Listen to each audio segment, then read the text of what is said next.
L'examen de la loi de programmation militaire pour les années 2014 à 2019 a donné lieu à de riches débats qui nous ont permis de confronter nos analyses, d'exposer nos divergences et de corréler nos propositions.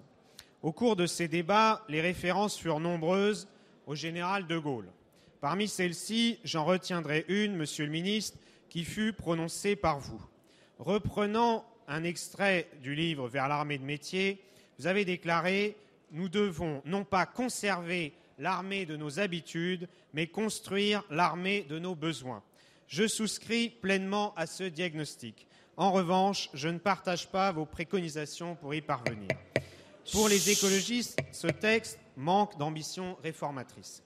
Je l'ai dit à plusieurs reprises, cette loi de programmation militaire entretient le mythe d'une puissance globale que la France n'est plus si elle l'a été un jour.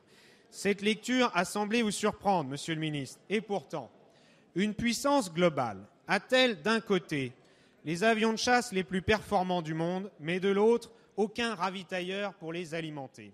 Une puissance globale a-t-elle d'une part les ogives nucléaires les plus dévastatrices de la planète et de l'autre des véhicules de l'avant blindés vieux de 40 ans?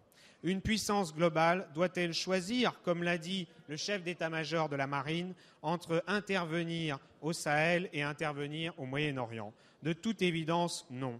Cette loi de programmation militaire constituait l'occasion idoine pour adapter notre outil de défense à nos priorités stratégiques. Et nous redoutons que cette mission ne soit pas assurée.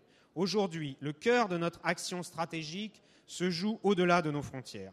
Ce texte aurait dû permettre de mieux articuler la force militaire et l'outil diplomatique, qui sont les deux faces d'une même médaille, afin de garantir la défense de nos ressortissants, de nos valeurs et de nos intérêts.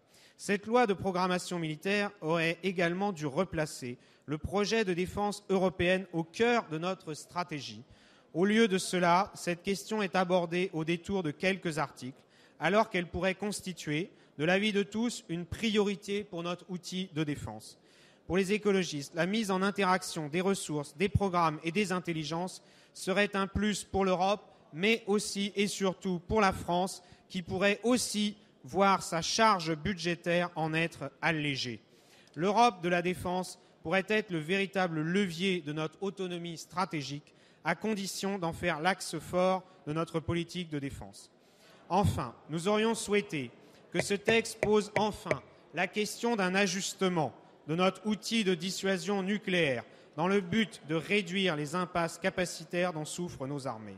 Tout au long de nos échanges, j'ai eu l'occasion de vous exposer les propositions du groupe écologiste pour réformer notre outil militaire. Elles concernent donc la rationalisation et à terme pour nous la disparition de notre force de dissuasion nucléaire au bénéfice de nos priorités opérationnelles. Elle concerne le format des armées et même la reconquête d'un équilibre entre les officiers supérieurs par rapport aux autres effectifs des armées. Ces propositions, si elles sont peu relayées dans notre hémicycle, font l'objet de débats à l'extérieur de notre Assemblée, comme en témoigne la tribune que j'ai publiée et co-signée avec l'ancien Premier ministre Michel Rocard. La présidente de la Commission de la Défense, Patricia Adam, s'est dite prête à engager des initiatives pour rouvrir un débat sur la dissuasion nucléaire en Commission de la Défense. Je tiens ici à saluer cette initiative et à lui réaffirmer notre disponibilité pour engager ce chantier. Je constate avec satisfaction que la volonté de relancer ce débat, au nom d'un double impératif stratégique et démocratique, est de plus en plus partagée. J'en veux pour preuve les interventions dans les débats de cette loi de programmation militaire de nos collègues Gwenegan Buy et Hervé Morin, socialistes pour l'un et UDI pour l'autre. Ce texte comporte quelques inflexions, c'est vrai. Les projets d'équipement, la réaffirmation de la priorité à l'entraînement et au renseignement, tout comme l'annonce par le ministre de l'abandon du logiciel de paye Louvois, qui était un véritable scandale hérité du précédent mandat. Le système d'indemnisation de victimes des essais nucléaires a aussi progressé lors de l'examen de la loi au Sénat et vous y avez ajouté, Monsieur le ministre, quelques dispositions. Il en faudra d'autres pour que le dispositif reconnaisse pleinement un droit à l'indemnisation de ces victimes qui aujourd'hui restent trop peu nombreuses à être reconnues. Pour les écologistes, la programmation que vous nous proposez s'inscrit dans la continuité des précédentes lois de programmation militaire. Et c'est pourquoi les écologistes voteront contre ce texte. Merci.